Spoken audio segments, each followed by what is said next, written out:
இப்போ லாஸ்ட் ஓவரில் இருக்குது. 6 பாலுக்கு 16 ரன் அடிக்கணும். செம வைப்பில் இருக்குது. ரெடியாக இருக்கா? ஃபர்ஸ்ட் பால் விக்கெட்டுன்னு நினைக்கிறேன். இப்போ க்ரௌடில் ரொம்ப எக்ஸைட்டாக இருக்காங்க. வேற லெவல்.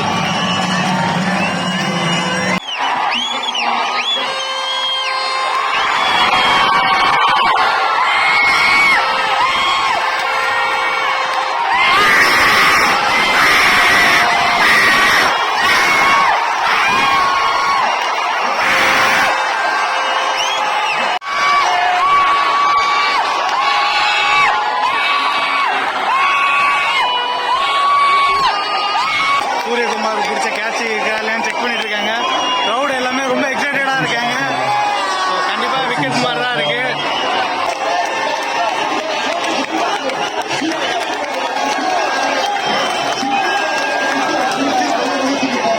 இது இப்போ 5 பாலுக்கு 16 அடிக்கணும். இன்னும் எக்ஸைட்டடாக இருக்கு. யார் வின் பண்ணாலும் தெரியல. மேட்ச் ஆனால் இந்தியா கையில் தான் இருக்கு. செம்ம க்ளோஸாக போயிட்டு இருக்கு.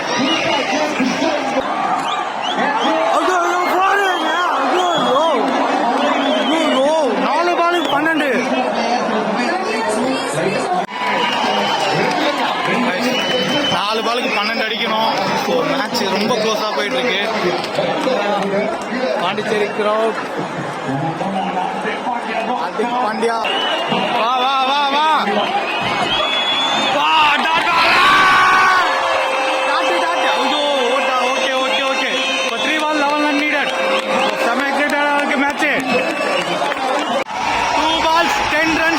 ஹார்திக் பாண்டியா மாமச்சா கிரௌட் எல்லாம் எக்ஸைட்டடா இருக்காங்க. கமான் கமான் பாய். ஓ ஐயோ வைடு வேணாண்டா. 2 பால் தான்டா இருக்கு. எவ்வளவு கிரௌட் பாருங்க. ரொம்ப 2 பால் 9 ரன்ஸ் தான்.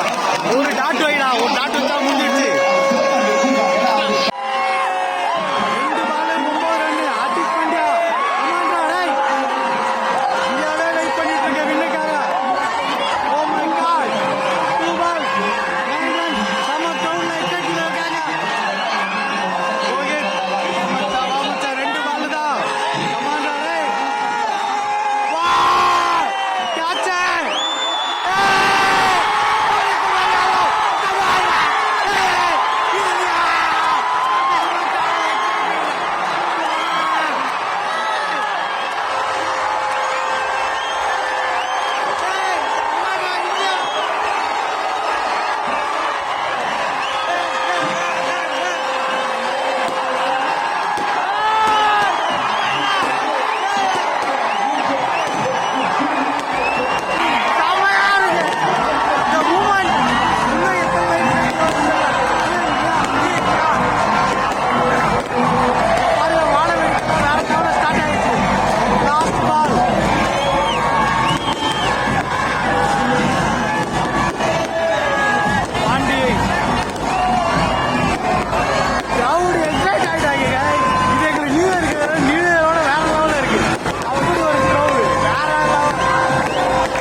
பாண்டி ஜங்ஷனுக்கு ரொம்ப நன்றி. இது க்ளீன் பண்ணி வேற லெவல் பண்ணிடுங்க.